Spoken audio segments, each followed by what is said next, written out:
Hello, I'm Tony Morbin, Editor-in-Chief at SC Media UK. Today I'm joined by Barry Scott, CTO EMEA at Centrify, a specialist in advanced access solutions. Barry, you've just had some research looking at the security vulnerabilities of young people and what they bring to companies. Can you explain the reason why you actually did the research? Yeah, so what we wanted to do for this 18 to 24-year-old demographic, we wanted to find out their attitude to security in the workplace. And really, they are completely different as a generation in terms of being always on, expecting access to everything from everywhere. They use different sorts of devices than we ever used to in the past. And we really wanted to compare the attitudes of the senior decision makers, the management, of their views of those people compared to the people themselves who ultimately are going to be our business leaders of the future. What were the key findings of the report?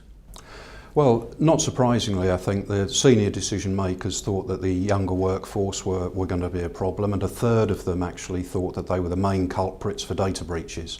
57% as well, which was shocking, 57% of people had too much access to too much data in their environments. Another thing was what the senior decision makers worry about, what keeps them awake at night.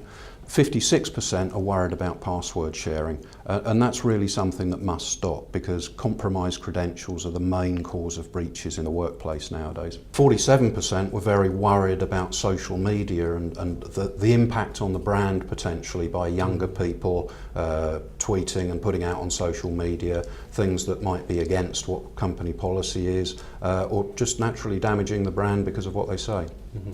What are the key messages then for companies to consider, and are there any ways that they should be changing their practices as a result? Yeah, well, I think one of the significant things was a sharing of passwords, and that's a big problem nowadays. You know, most of the breaches we'll find, and you'll look in statistics and find that most breaches are caused by breaches of identity.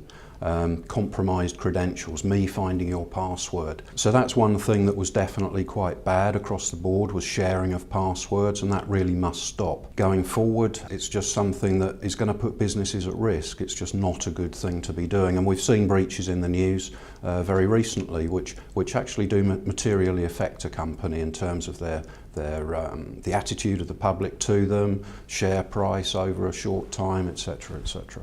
I mean, obviously the impact is quite big, and now we've got GDPR as well. Yeah. But how likely are these breaches to actually happen? I mean, are the youngsters right that actually it's not likely to happen to me? Well, it's actually incredibly likely to happen if we just look in the newspapers over the last few days or few weeks. We've had various big breaches. The biggest one that's ever happened in the UK, allegedly, has been announced over the last few days. So it is very likely, and the thing is that this is a risk to our businesses, you know, and we can't eliminate risk altogether. Business thrives on risk, but the risks in security, they have to be made less. Because it does really affect our companies. And one of the statistics from another report was that actually a lot of small and medium businesses, they will go out of business in 6 months of being breached. So it's really serious, and it's happening everywhere. So the attitude of it won't happen to me doesn't really cut it, I'm afraid, because it probably will, if it hasn't already and you just don't know about it. You know, if you were to say one thing that companies should do as a result, what's the key bit of advice you would give to companies to change employee behaviour? Yeah, well, I think it's really a change in attitude to security. So we're championing something called zero trust security. 10, 15 years ago, we could have this castle and moat model of security, where basically everybody in the office was trusted and everybody outside wasn't. The thing is, very few people are in the office nowadays. You want to be in a coffee shop, you want to be in somebody else's office, you're allowing people access to your network from other companies and business partners. So everything is everywhere and everybody is everywhere. So what zero trust security does, it actually, people immediately sort of recoil and say, what, you mean I don't trust my workforce? But that isn't it at all. What zero trust is saying that just based on where you are shouldn't determine what you're actually allowed to access. What we need to do is go through various processes. One is to verify the user. We need to make sure that you are you, obviously.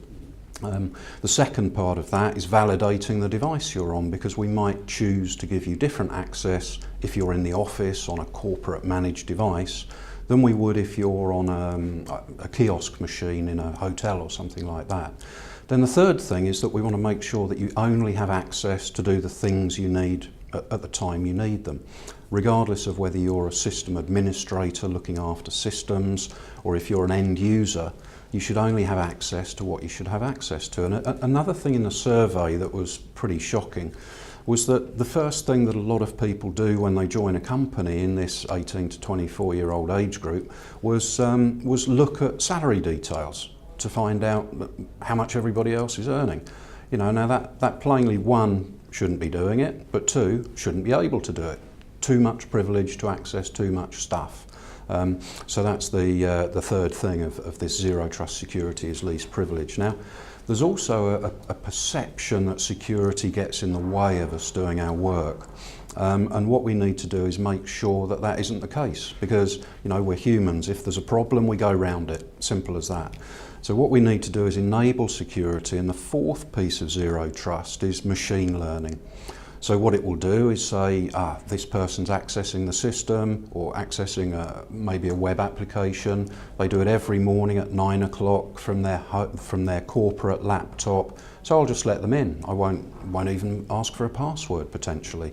But on other occasions, all of a sudden that same identity is being used to log in at 3 o'clock in the morning from some strange country on an unknown device, and you want to block the access altogether. And machine learning there is really good at working out what is normal for a particular user and basically not getting in the way of them when they're doing their normal behaviour. But when they're doing something completely out of the ordinary, it's a good chance it's not them. So you can either have step-up or multi-factor authentication, you know, the typical code coming to your phone to verify you're you, or alternatively block the access together. And it all happens while you're accessing that particular resource. So that's the last bit of the zero trust. Some really useful insights there. Thank you very much, Barry. So our thanks to Barry Scott, and thank you all for joining us.